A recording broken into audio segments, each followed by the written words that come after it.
Hello friends, কেমন আছো তোমরা? আমি সীমা চৌধুরী তোমাদের সামনে নতুন আর একটা ভিডিও নিয়ে এসেছি।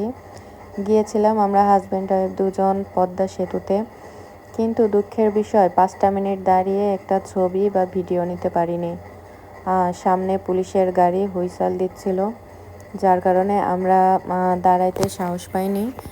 যাই হোক, অনেক কষ্টে 2-3টা ছবি তুলেছিলাম।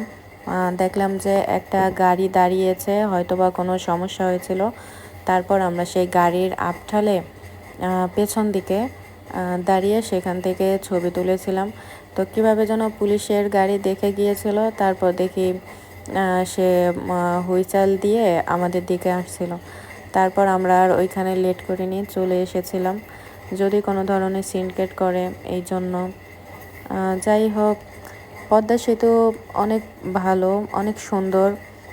এর আগে তো আমরা লঞ্চ ফেরি পারাপার হতাম, তার জন্য আমাদের অনেক সময় লাগতো, অনেকেরও অনেক ধরনের সমস্যা হইতো। তো যাই হোক, আপনারা ভালো থাকবেন সবাই।